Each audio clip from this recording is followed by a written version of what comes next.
Help me understand this a little bit better, Daryl.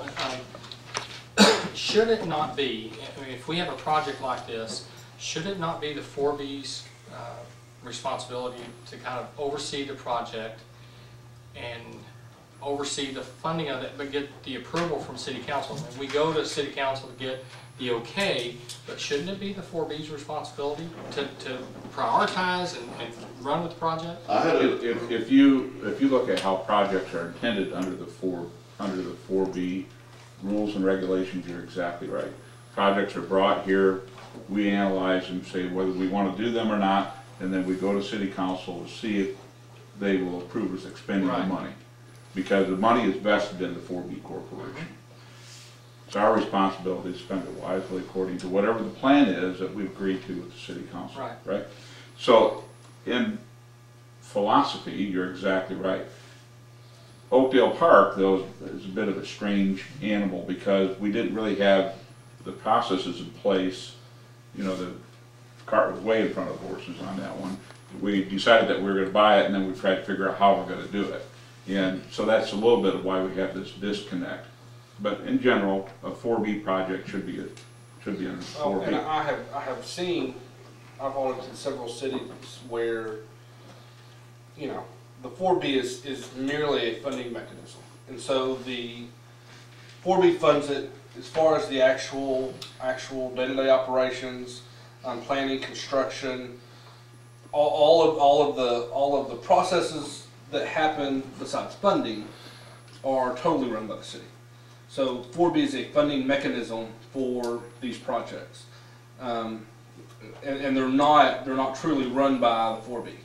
As far as construction development, that kind of thing. They're overseen by the city. I had a discussion with the comptroller's office 2 weeks ago about all this, and they said once the 4B signed off on the project, that was pretty much their involvement, and that the city's obligation now is to carry through on the project and account for how the money's spent.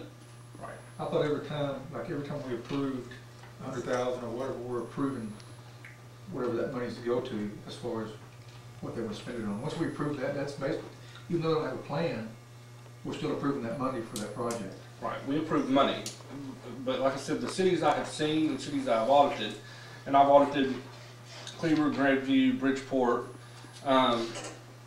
I mean, so I have a little bit here. That's how they've done it. It has been the 4B has been a funding mechanism for these projects, like day-to-day operations, construction, long-term planning. None of that has sat with 4B.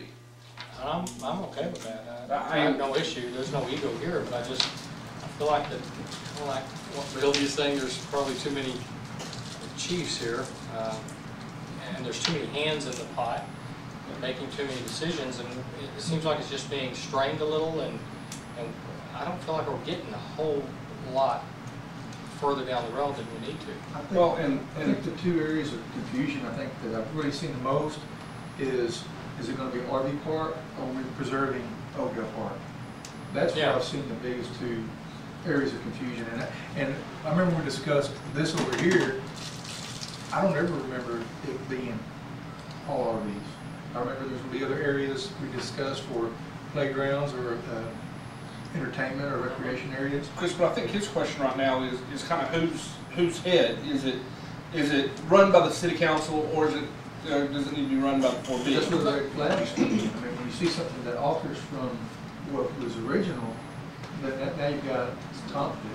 But you make a great point, though, Chris. On I don't think we've decided is this preservation. Or is this true economic development and building a park, an RV park for business? I think we're spending so much time and effort on both, and we don't know really, there's not an equal balance of it. It's just we're moving in one direction or the other. Well, part of the problem is Oakdale Park is an RV park. I mean, that's the main source of revenue for the park. It always has been. And the problem is the park was in such disrepair, in such poor condition, and so outdated, that if we continue down that road with Oakdale Park, this can be a money pit. I mean, it's going to be a money pit because to get the RV people there and to do the events, you know, I've got an aunt and uncle that's got a big $300,000 motor home. They're very, very picky about where they go. And I know during spring break, we just saw RV after RV circle in and circle out, circle in and circle out. And, you know, if Oakdale Park is gonna cash flow, and you know, what we want is Oakdale Park, I think, brought up to date. You know, I mean, otherwise we're stuck in a time warp. And brought up to date, and to do that, these motorhomes are so big now that, you know, you need a certain size space, you need certain kinds of roads, you need certain kinds of utilities.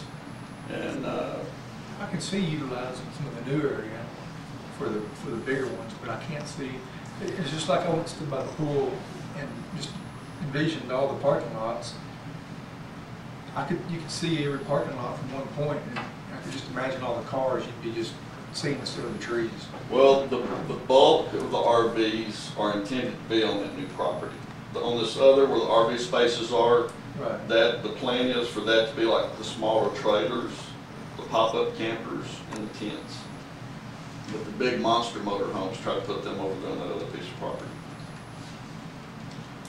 But, you know, and again, back to the parking lots, you know, it's a multi-use facility where you've got family reunions going on, while you've got stuff going on at the pool, you've got people picnicking and different things. And, you know, like this building, these buildings way back over here, these are meeting facilities where people do the family reunions and that sort of thing. So, you know, I mean, there's going to have to be parking spaces. And, you know, the question is it one big parking lot, or is it going to kind of be uniform? And I think that's where it's got uniform there now. But, you know, when these people have this event over here, you're asking them to trek all this way over here with all their stuff. I mean, it's going to get kind of cumbersome. But, you know, that's just what I saw Saturday when I was out there. I mean, cars are parking every which way. They're parking up on the grass. They're parking on tree roots. I mean, it's just... Yeah, once you have an organizer, you're gonna be able to get more people, and there's not an argument about that. And this weekend is going to be a prime example, because it is going to be wall-to-wall full. If you really had a maxed out tent area and a maxed out RV area in your parking lot, how many people do you assume that is going to be able to support? That's a question we haven't answered yet.